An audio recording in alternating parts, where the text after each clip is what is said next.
Melanjut kepada acara yang keempat, yaitu ceramah agama sekitar Isra dan Mi'rajnya Nabi besar Muhammad sallallahu alaihi wasallam, sekaligus pembacaan manaqib Kiai Haji Muhammad Yaini bin Abdul Ghani Sekupul. Untuk ini dimintakan kepada yang mulia Al Ustadz Al Mukarram Kiai Haji Ahmad Mulkani. Kepada beliau waktu dan tempat dipersilakan.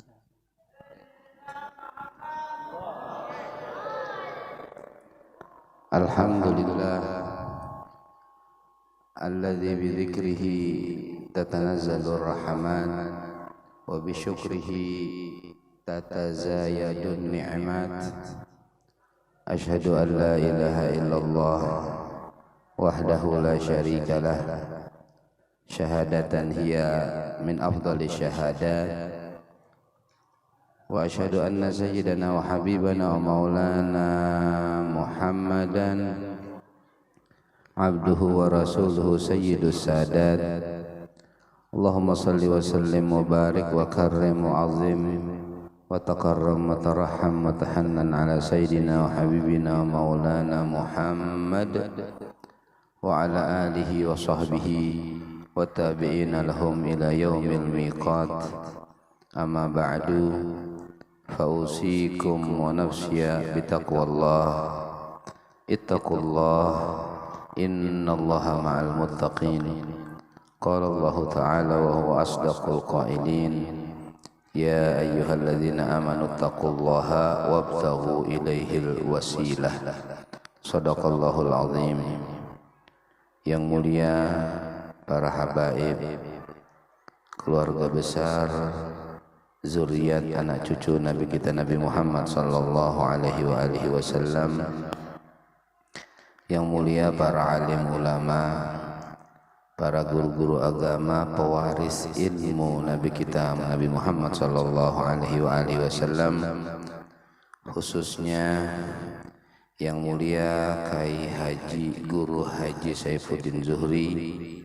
Mudah-mudahan beliau selalu disehatkan oleh Allah, dipanjangkan umur dalam rangka berkhidmat kepada al-Islam wal muslimin. Amin ya rabbal alamin. Para hadirin kaum muslimin dan para hadirat kaum muslimat, khususnya panitia pelaksana acara Isra Mi'raj sekaligus haul yang ke-16 Murabbi al-arwah Syekhuna Al-Alimul Allamah Al-Syeikh Muhammad Zaini bin Abdul Ghani rahimahullahu ta'ala. Mudah-mudahan kita bertahan selalu mendapat keberkahan dari Allah dengan berkat beliau. Amin ya rabbal alamin. Assalamualaikum warahmatullahi wabarakatuh.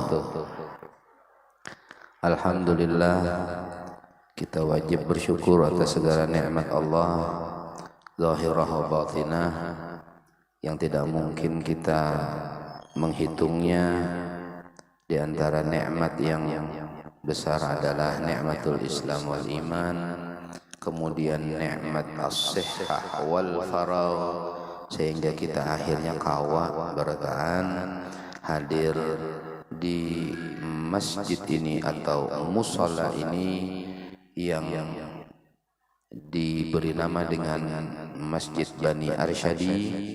Mudah-mudahan kita dapat keberkahan dari jaddana Syekh Muhammad Arsyad Al-Banjari dan seluruh keturunan beliau yang merupakan guru-guru, ulama-ulama, mufti-mufti, qadhi-qadhi dan pengasuh-pengasuh di Kalimantan, di Banjar khususnya, dan di tempat lain. Mudah-mudahan kita mendapat keberkahan mereka. Amin ya rabbal alamin. Musalla ini, masjid ini mempunyai keistimewaan karena di dalam masjid dan musalla ini ada asarus salihin, yaitu peninggalan orang saleh. Yang dimaksud adalah Asy-Syaikh Al-Alim Al-Allamah Mufti Haji Jamaluddin, yang mana dengan berkat beliaulah, keberadaan sidinlah, maka terbangun Musallal Gaum atau Masjidul Gaum yang kemudian pada saat ini diadakan perluasan sehingga diberi nama Masjid Bani Arsyadi ini, otomatis peninggalan-peninggalan yang bersejarah dan peninggalan-peninggalan dari orang-orang yang soleh mempunyai nilai plus, nilai lebih dibandingkan masjid-masjid yang lain. Karena para ulama fikih sepakat, mana afdal kita sholat di masjid yang lebih banyak jamaahnya atau yang sedikit? Maka jawabannya yang lebih banyak lebih afdal. Mana lebih afdal kita sholat di masjid yang lebih tua dibandingkan dengan masjid yang baru? Maka jawab para ulama, yang lebih tua lebih afdal karena lebih banyak sudah mengandung generasi-generasi orang-orang yang beribadat di dalamnya.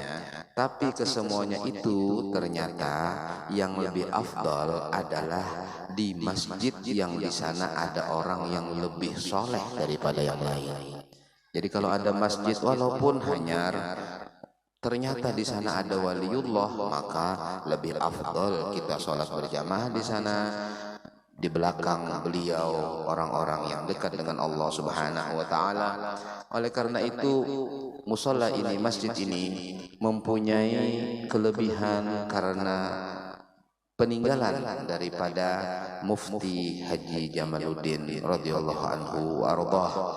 Mereka mengatakan hadhihi asaruna tadullu anna fandur ba'dana ilal azari. Inilah peninggalan-peninggalan kami yang menunjukkan siapa kami. Maka yang mau tahu siapa kami, lihatlah peninggalan-peninggalan kami. Kami meninggalkan kubah, kami meninggalkan madrasah, kami meninggalkan pesantren, kami meninggalkan majelis ta'lim, kami meninggalkan masjid, kami meninggalkan musalla. Ini adalah kelompok-kelompok hamba-hamba Allah Subhanahu wa taala yang dipilih oleh Allah Subhanahu wa taala di muka bumi untuk menjadi penerang-penerang bagi kita-kita yang hatinya gelap. Allah Subhanahu wa taala berfirman dalam Al-Qur'an, "Innallaha astafa Adama wa Nuhan wa ala Ibrahim wa ala Imran 'alal 'alamin dzurriyyatan ba'daha min ba'd." Sesungguhnya Allah Subhanahu wa taala memilih Adam. Naam, pasti kita semua adalah keturunan Nabi Adam alaihissalam. Jadi asal tahu aja biar bertahan, Nabi Adam itu datulun. Kemudian Sayyidatu Hawa itu niniulun. Jadi Allah Subhanahu wa taala telah memilih Nabi Adam. Kemudian yang kedua apa? Terah keturunan yang kedua Nuh. Ternyata orang-orang yang solehin sampai hari kiamat sumber silsilahnya menyambung kepada Nabi Allah Nuh alaihissalam. Kemudian ternyata ada pilihan yang ketiga, wa ala Ibrahim, keluarga Nabi Ibrahim. Dan terbukti dari Nabi Ibrahim lah Bani Israel yang mana ada 70.000 nabi dan rasul. Kemudian dari Nabi Ibrahim lah Nabi kita Muhammad sallallahu alaihi wasallam yang disebut dengan Al-Anbiya Ibrahimiyah. Kemudian ternyata ada lagi keluarga yang lain yang juga memproduksi ulama-ulama, memproduksi nabi-nabi dan rasul-rasul. Siapa? Nabi Allah Imran. Nabi Allah Imran ini kubur beliau di Solalah di Oman, 30 meter panjangnya. Mudah-mudahan kita bisa ziarah sana, amin. Bayi-bayi bertaan, amin. Bayar masing-masing ya. Jadi Nabi Allah Imran ini mempunyai istri namanya Sayyidatu Hannah. Kemudian lawas benar kada sing anakan, lalu bernadar kalau nanti punya anak akan dijadikan kaum Masjid Baitul Maqdis. Ternyata punya anak perempuan yaitu Sayyidatu Maryam. Sayyidatu Maryam kemudian melahirkan Nabi Isa dan lain dan begitu seterusnya. Allah memilih semuanya ini apa? Dzurriyyatan ba'daha min ba'd. Dan ini adalah hal yang menjadi pembahasan istimewa dalam peristiwa Isra Mi'raj. Isra Mi'raj mengandung ilmu bumi, mengandung ilmu langit, mengandung ilmu barzah, Tapi juga ada yang unik dalam peristiwa Isra Mi'raj, ternyata juga ada ilmu silsilah di dalamnya. Nanti kita perhatikan cerita Isra Mi'raj. Alhamdulillah, Nabi kita Muhammad sallallahu alaihi wasallam dijalankan oleh Allah Subhanahu wa taala dari Masjidil Haram ke Masjidil Aqsa, melewati atau singgah di Madinah. Ada riwayat singgah di Mesir, ada riwayat mengatakan tidak, cuma berdoa saja. Kemudian singgah di Yordan, di tempat pohon berdirinya Nabi Musa. Kemudian singgah di Baitul Lahmin, Bethlehem, kemudian tempat kelahirannya Nabi Isa. Kemudian ke Masjidil Aqsa. Ternyata semua yang dikunjungi ini, ternyata nabi-nabi yang disebutkan namanya dalam peristiwa Isra Mi'raj adalah zurriyatan ba'duha min ba'd. Mereka adalah satu rumpun, satu keturunan, satu silsilah. Nabi Allah Ibrahim di langit yang ketujuh, kemudian Nabi Allah Harun dan Nabi Allah Musa keturunannya Nabi Ibrahim. Kemudian setelah itu Nabi Allah Yusuf juga dari Bani Israel, Yusuf bin Ya'qub bin Ishaq bin Ibrahim. Kemudian juga setelah itu Nabi Allah Isa dan Nabi Allah Yahya, sumbernya dari keluarga Imran dan juga keturunan daripada Nabi Ibrahim, dan begitu seterusnya. Yang mengunjunginya adalah Nabi Muhammad sallallahu alaihi wasallam. Jelas sekali di situ pentingnya sebuah ikatan silsilah. Zurriyatan ba'duha min ba'd. Dan para ulama menyebutkan dalam tafsirnya bahwasanya ternyata itu berlangsung sampai hari kiamat. Bukan hanya selesai para nabi dan rasul, ternyata bersambung terus sehingga para ulama, para salihin, ahlul bait dan lain sebagainya, mereka dzurriyyatan ba'duha min ba'd ila yaumil qiyamah. Maka akhirnya inilah garis-garis yang telah ditentukan oleh Allah yang disebut dengan istofa. Innallaha istofa. Kalau Allah sudah memilih, maka tidak mungkin akan bisa ada pilihan-pilihan yang lain. Oleh karena itu kita bersyukur kepada Allah Subhanahu wa taala. Alhamdulillah, malam ini kita mengadakan acara di tempat yang mulia, musholla atau masjid. Kemudian ada nilai plusnya karena ini adalah peninggalan Datu Syurgi Mufti Syurgi Jamaluddin, dan mudah-mudahan kita mendapat keberkahan. Amin ya rabbal alamin. Orang-orang Bahari itu memproduksi ulama, menjadikan solihin, menjadikan orang-orang yang berkaramat. Itu sebenarnya adalah tantangan bagi kita bertahan di masa-masa sekarang ini. Kita mendengar cerita mereka bagaimana seorang Al-Imam Ahmad Al-Badawi yang dia karomatnya luar biasa. Orang datang mengunjunginya dan dia bersembunyi dengan selendang dan putrahnya, ya model kayak udin gini, ya Allah. Jadi bersembunyi, jadi tidak mau kelihatan. Jadi kalau orang kelihatan malah bahaya. Karena apa? Cahayanya terlalu besar. Saya kepengen makan juga tapi nggak enak. Belum saatnya. Ahmad Al-Badawi itu kalau dia berjalan selalu menutup wajahnya dengan selendang, dengan putrahnya, sehingga ada orang yang ngintip-ngintip, begitu dia ngintip langsung meninggal dunia. Ada yang ngintip langsung pingsan, ada yang ngintip langsung taubat kepada Allah Subhanahu wa taala. Orang-orang seperti itu yang kita perlukan. Jadi kadang-kadang bepander, ulun bepander sejam kadang nangisnya. Ulun bepander di sini sejam mungkin dilupakan karena panderannya tidak bermutu. Tapi kalau mereka wajahnya saja dipandang mengingatkan kepada Allah. Idza ru'u dzikrallah.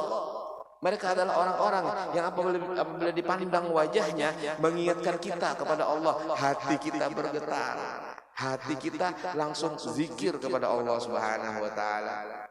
Saya ingat dulu waktu bermalam di rumah Abah Guru sekumpul, itu duduk di ruangan sidin itu kada kawa kada ingat lawan Allah. Padahal sudah diusahakan ingat yang lain, tapi kada kawa juga tetap selalu ingat sama Allah. Auranya, cahayanya, tempat di mana orang-orang beribadah kepada Allah Subhanahu wa taala. Nabi kita Muhammad sallallahu alaihi wasallam Isra Mi'raj itu mengunjungi tempat-tempat cahaya. Dan Nabi kita Muhammad sallallahu alaihi wasallam itu sudah dipersiapkan sama Allah miliaran tahun sebelumnya untuk satu kali pertemuan yang teristimewa, yaitu pertemuan dengan Allah di arasy Allah atau di hadratul itlaq atau hadratul qudsiyah. Satu kali aja. Seumur dunia, seumur alam semesta, satu kali kesempatan pertemuan Khalik dengan makhluk, yaitu Nabi Muhammad SAW. Dan itu sudah dipersiapkan jutaan miliaran tahun sebelumnya. Apa persiapan Allah? Allah ciptakan Nur Muhammad, cahaya yang sangat kuat. Kemudian dititipkan di sulbi Adam, dititipkan di rahim Sayyidatu Hawa, diletakkan di sulbi Nabi Allah Syith ibn Adam. Terus wa taqallubaka fis sajidin. Ternyata gunanya apa ini? Persiapan Isra Mi'raj. Karena nanti akan ada Isra Mi'raj, pertemuan yang maha dahsyat. Tempat munajat ada 3. Arsy, Turisina, dan parut ikan nun di bawah laut. Allah memilih tempat munajat yang 3 macam ini untuk 3 tokoh besar. Yang tertinggi adalah Nabi Muhammad SAW. Nabi Muhammad munajatnya sekaligus melihat Allahnya di hadrah qudsiyah, di atas langit. Nabi Musa bermunajatnya di bumi, di gunung Turisina, minta sama Allah, Rabbi arini anzur ilaik, wahai Tuhanku perlihatkan kepadaku. Ulun hendak melihat pian. Apa jawab Allah? Qala lan tarani, engkau tidak akan melihat aku, walakin inzur ilal jabal, lihat gunung itu, fa in istaqarra makanahu, kalau kada berubah gunungnya itu tetap, maka engkau akan melihat aku. Tatkala Allah tajalli di gunung Turisina, hancur lebur dan Nabi Musa pingsan, tidak sempat lihat Allah. Nabi Muhammad lihat Allah. Nabi Yunus tidak melihat Allah dan tidak meminta melihat Allah. Beliau bermunajat saja di tempat yang paling rendah namanya Al-Farsh. Jadi yang paling tinggi namanya Al-Arsh, yang paling rendah namanya Al-Farsh. Makanya ada istilah minal arsh ilal farsh. Dari arsh ke farsh. Farsh itu yang paling rendah, arsh yang paling tinggi. Ternyata tempat itu adalah di bawah laut. Jaraknya dari permukaan laut, kata Imam Baghawi dalam tafsirnya, 6.000 tahun perjalanan. Jadi satu harinya 40 kilo. Itu kata ulama fikih, perjalanan normal 40 kilo satu kali. Makanya masafatul qasri itu marhalatain, 2 marhalah, yaitu 2 hari perjalanan. Jadi 80 kilo lebih. Kalau dihitung 40 kilo satu hari, 10 hari 400 kilo. Kalau sebulan berarti 1.200 kilo. Kalau setahun hitung seorang. Kalau 10 tahun hitung seorang. Nah, bagaimana kalau 6.000 tahun? Jauh benar berarti. Jarak antara permukaan Nabi Yunus dimakan sama ikan, kemudian dibawa masuk ke bawah laut, jaraknya 6.000 tahun perjalanan. Jadi kita ini halus banar, kita ini kecil. Begitu banyak makhluk-makhluk Allah, terutama malaikat, la ya'lamu junuda rabbika illahu. Maka kita mempelajari Isra Mi'raj. Nabi kita Muhammad sallallahu alaihi wasallam dalam perjalanan Isra Mi'raj itu linuriyahu min ayatina, untuk kami perlihatkan sebahagian tanda-tanda kebesaran kami. Apa itu? Ilmu apa? Ilmu thariqah, ilmu haqiqat, dan ilmu ma'rifat. Ilmu thariqatnya, beliau kan berjalan dari Masjidil Haram ke Masjidil Aqsa, singgah di Masjid Nabawi. Artinya ilmu zahirnya itu kamu ziarah masjid, hormati orang alim, kemudian ingat-ingat mereka, jadikan mereka itu wasilah, dan seterusnya. ilmu hakikatnya tatkala naik ke atas langit, mengetahui surga, mengetahui neraka, langit 1, 2, 3, 4, 5, 6, 7 dengan segala isinya, mustawa, raf, sidratul muntaha, kursi, lauh, qalam dan lain sebagainya, itu ilmu hakikatnya. Nang paling tertinggi ilmu ma'rifatnya di mana? Di atas, di arsy tatkala memandang Allah Subhanahu wa taala. Ternyata dalam peristiwa Isra Mi'raj itu Allah memberi hadiah salat 5 waktu. Seakan-akan Allah Subhanahu wa taala bepasan, padahal lawan umat engkau apabila hendak naik ke atas langit Mi'raj pakai salat. Dan itu terbukti dengan hadis Nabi Muhammad SAW, as-salatu mi'rajul mu'minin, salat itu mi'rajnya orang mukmin. Nah ini, jadi kita ini kalau hendak tahu ilmu hakikat ya salat. Jadi mengeramput kalau ada orang misalnya belajar ilmu hakikat sekalinya perai sembahyang, itu ngeramput. Kadang itu ketidak itu kalampain kada sing sumbahyangan sidin alim banar ya Allah, ketidak surgi mufti kada sing sumbahyangan malah sidin banyak banget tahajudnya sumbahyangnya dan lain sebagainya.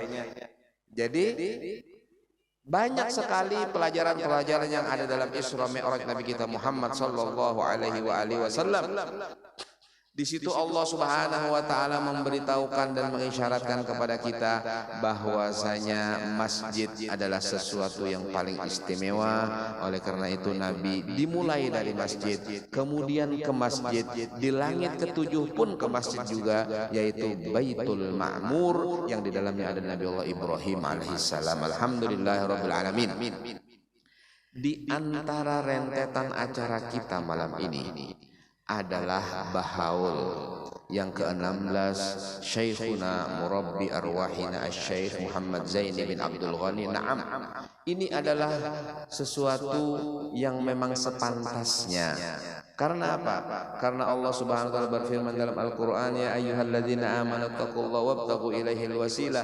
Wahai orang-orang yang beriman, takutlah kepada Allah, carilah perantara. Itu yang disebut dengan tawasul. Kita tawasul dengan orang saleh, tawasul dengan Asy-Syaikh Muhammad Zaini bin Abdul Ghani, tawasul dengan syurgi mufti, tawasul dengan Datuk Kalampayan, tawasul dengan para ulama wassalihin yang mereka adalah orang-orang yang takwa kepada Allah Subhanahu wa taala. Umat Nabi Muhammad itu lebih hebat ilmunya dibandingkan nabi-nabi Bani Israel. Nabi SAW bersabda, ulama ummati ka'ambiya'i Bani Israel. Ulama umatku seperti nabi-nabi Bani Israel. Para ulama menyebutkan apanya seperti nabi-nabi Bani Israel? Ilmunya. Bahkan ada ilmu mereka yang lebih tinggi dan diakui oleh Nabi Musa dan Nabi Isa. Siapa? Al-Imamul Ghazali. Imam Ghazali diakui oleh Nabi Musa dan Nabi Isa kedalaman ilmunya. Ilmunya ulama-ulama Nabi Muhammad SAW, umat Nabi Muhammad itu tinggi seperti nabi-nabi Bani Israel. Dalam Taurat disebutkan tentang umat Nabi Muhammad ini, abrar, atqiya, ka'annahum fil ilmi anbiya, suduruhum masahifuhum. Mereka adalah takwa kepada Allah, baik-baik, soleh-soleh. Ilmu mereka seperti nabi-nabi. Dada-dada mereka, Quran-Quran mereka. Jadi mereka hafal Quran. Umatnya Nabi Musa tidak ada yang hafal Taurat. Umatnya Nabi Isa tidak ada yang hafal Injil. Umatnya Nabi Daud tidak ada yang hafal Zabur. Umatnya Nabi Muhammad yang hafal Quran banyak. Kenapa?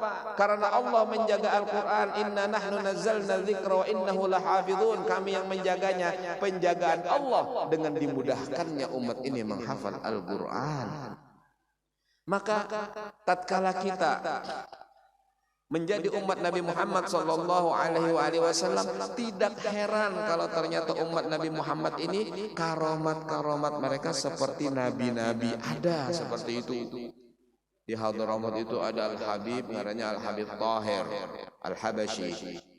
Dapat kabar, Bib, anak ulun meninggal dunia. Kenapa? Garing, Bib.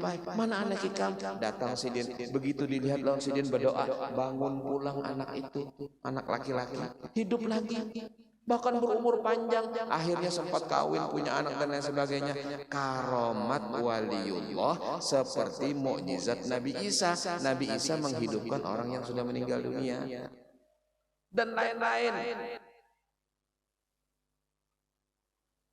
Uwais Al-Qarani disebutkan pernah ditanya oleh Sayyidina Ali, ya Uwais, di mana kamu di Baghdad? Iya Imam, kalau pian betakun rumah ulun kada ingat alamatnya. Tapi kalau pian betakun tentang jalan, gang, kampung di atas langit ulun tahu. Jadi Uwais Al-Qarani jawabnya, dia bilang, saya ini lebih kenal jalan-jalan di atas langit ketimbang jalan-jalan di muka bumi. Karena apa? Uwais Al-Qarani kawan Sidin banyak malaikat. Banyak malaikat. Jadi jangan heran kenapa umatnya Nabi Muhammad SAW seperti itu. Seperti misalnya ulun misalnya nyubarang ke kampung Malaysia itu berjalan di atas sungai, jangan heran punya tinggalan. Padahal ulun yakin, ulun bisa nyebarang. Cuma yakinnya ulun tuh yakin tinggalan. Kada yakin timbul kan? Jakanya yakin timbul atau tidak? Ini yakin tinggalan. Jadi biar tinggalan aja. Tapi kan ada bahari di sini nang kawan nyebarang. Ulama-ulama orang-orang tua bahari di Sungai Jingah ini, menurut cerita yang sampai kepada saya, ulun kada ingat ngaran Sidin siapa, itu kalau nyubarang berjalan di banyu basah kada apa kada. Ayo coba orang-orang sekarang ada yang kayak itu. Amin. Insyaallah. Mudah-mudahan kawa pulang tampulih kita di hadapan surgi mufti. Nah minta sama Allah dan bepada lawan Sidin, mudah-mudahan didoakan Sidin ada pulang nang kayak itu di kampung kita. Amin ya rabbal alamin. Alhamdulillah kita bersyukur kepada Allah, keluarga daripada Maulana Syekh Muhammad Arsyad Al-Banjari dan keturunan beliau membina Banjar, membina Kalimantan atau ke daerah-daerah yang lain juga sudah sejak 300 tahunan. Dan mereka ulama-ulama salihin, ada yang aulia, ada yang ahlul darab, ada dan lain sebagainya. Masya Allah, jazahumullah anna khairul jaza. Maka sekarang kita semua memperingati haul daripada Abah Guru Al-Arif Billah Syekh Muhammad Zaini bin Abdul Ghani ini, yang lebih tahu kisah manakib Sidin KIUD, yang lebih tahu. Cuma ulun ini mendengar-dengar aja. Paling ulun berkisah pengalaman ulun waktu ulun bermalam di sana. Di antaranya bilanya ulun bermalam ada Sidin, isuknya bulik dapat 50.000. 5 lembar 10 ribuan tiap kali bermalam. Jadi bermalam, jadi ketujuh mana bermalam di situ bisa kumpul kena bermalam semalaman. Mbah itu isuknya hendak bulik kena dapat 5 lembar, tahan seminggu 2 minggu, datang pulang kena. Nah itu nang pengalaman ulunnya. Kalau nang karomat Sidin dan sebagainya kayak Udin nang paham, yang lebih mengerti. Kalau kita ya paling kita dudukan naon Sidin bakesahan. Memang ada membahas tentang Nur Muhammad. Apa guru Nur Muhammad? Nur Muhammad makom aulia jar Sidin. Habis saya kisah sudah.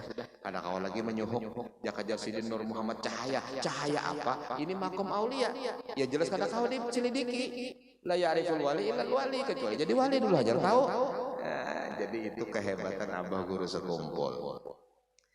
Alhamdulillah kita bertaan memperingati daripada haul beliau dan mengisahkan tentang manakib beliau.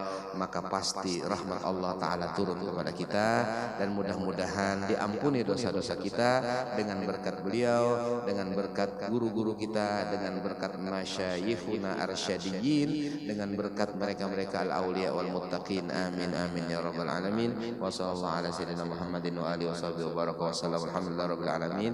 Sebenarnya ya tidak pantas ulun yang ceramah, cuma Kai Udin udzur ya, jadi sidin bagian doanya ya kan, dan juga bagian menunjul di hatinya aja. Nah, itu cuma punya kawa juga menerima ya Allah insyaallah. Amin ya rabbal alamin. Terima kasih banyak, mohon maaf, walafu minkum. Wassalamualaikum warahmatullahi wabarakatuh.